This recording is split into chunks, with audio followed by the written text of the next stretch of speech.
Hi friends, அஸ்ஸலாமு அலைக்கும். Welcome to Raifa kitchen. நம்ம இன்றைக்கி பார்க்க போகிறது இனிப்பு, புளிப்பு, காரம் இப்படி எல்லா சுவையும் கலந்துருக்கக்கூடிய மாங்காய் பச்சடி. இந்த மாங்காய் பச்சடி பார்த்திங்கன்னா வெரைட்டி ரைஸ், சாம்பார் சாதம் இது எல்லாத்துக்கூடமே தொட்டு சாப்பிட்றதுக்கு அருமையான டேஸ்ட்டில் இருக்கும். எப்படி செய்கிறதுன்னு பார்க்கலாமா? வீடியோவை ஸ்கிப் பண்ணாமல் பாருங்கள். அதுக்கு முன்னாடி நம்ம சேனலுக்கு இப்போ தான் ஃபஸ்ட் டைமாக வந்திருக்கிறீங்கன்னா அப்படியே நம்ம சேனலையும் சப்ஸ்கிரைப் பண்ணிட்டு வந்துடுங்க. வாங்க இப்போ வீடியோக்குள்ளே போகலாம்.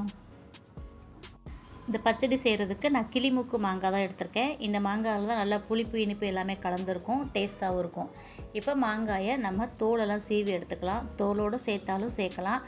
நான் தோல் சீவி எடுத்துக்க போகிறேன். அப்போ தான் நமக்கு நல்லா ஜாம் மாதிரி கிடைக்கும். தோலோடு சேர்த்திங்கன்னா கொஞ்சம் தோல்லாம் முழுசாக இருக்கும். இப்போ இந்த மாங்காயை நம்ம தோல் சீவிட்டு சின்ன சின்ன பீஸாக நம்ம கட் பண்ணி எடுத்துக்கிறலாம்.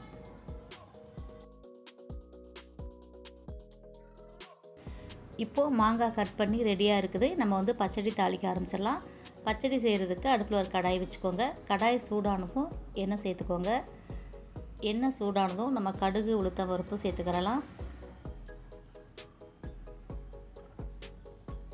இது கூட பார்த்திங்கன்னா வத்தல் ஒரு 5-6 வத்தல் நான் கிள்ளி வச்சுருக்கேன் காரத்துக்கு. மிளகாய் தூள் சேர்க்க போகிறதில்ல, காரத்துக்கு இந்த வத்தல் தான். விதையோடு சேர்த்துக்கோங்க, அப்போ தான் டேஸ்ட்டுமே நல்லாயிருக்கும். இப்போ வத்தல் சேர்த்துட்டு நல்லா பொரிய விட்டுடலாம். இது கூட ஒரு கொத்தளவுக்கு கருவேப்பிலை சேர்த்துட்டு நம்ம கட் பண்ணி வச்சுருக்கிற மாங்காயை சேர்த்துருங்க. இப்போ காரமும் புளிப்பும் நம்ம சேர்த்துட்டோம். மாங்காய் ரொம்ப புளிப்பு கிடையாது, ஆனால் புளிப்பு டேஸ்ட்டு உள்ள மாங்காய். இப்போ மாங்காயை சேர்த்துட்டு நல்லா கிளறி விட்டுக்கோங்க. மாங்காய் ஒரு 5 நிமிஷம் கிளறினாலே நல்லா வெந்து வந்துடும். எல்லா பக்கமும் அந்த வத்தல் சேர்ந்து வெந்து வர மாதிரி நம்ம பரட்டி விட்டுக்கிறலாம்.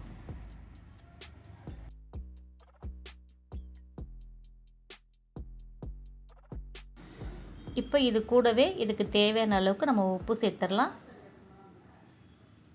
உப்பு சேர்த்துட்டு மறுபடியும் நல்லா பரட்டி விட்டுக்கோங்க.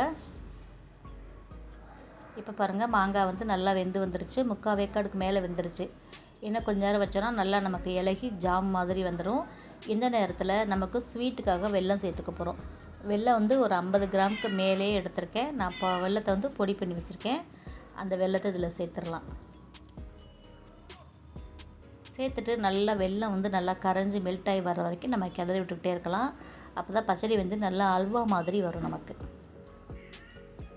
வெல்லம் நல்லா கரைஞ்சி இந்த புளிப்பு, இனிப்பு, காரம் இது எல்லாம் நல்லா மிக்ஸ் ஆகி வரணும். நல்லா கிளறி விட்டுக்கோங்க. இப்போ பாருங்கள், நல்லா திரண்டு வந்துருச்சு. அவ்வளோதான், நமக்கு ஜாம் ரெடி ஆகிடுச்சு.